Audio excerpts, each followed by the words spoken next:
common form of narrow gauge in the United States, very popular on logging and mining railroads. In fact, that big green locomotive up there was rescued from a coal mine in Dixiana, Virginia.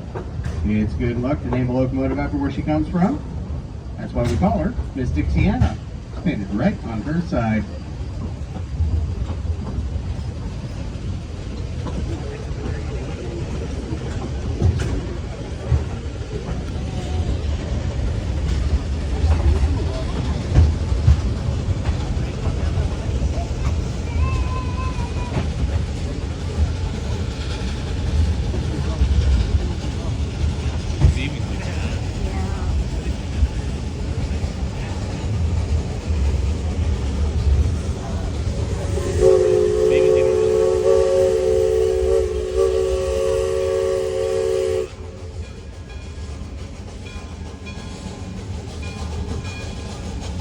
You may have noticed that Dixiana is not like the typical type of steam locomotive that you may be familiar with from an old western movie.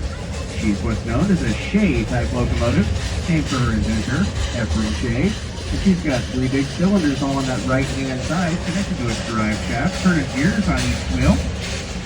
That makes her a very powerful all-wheel drive locomotive.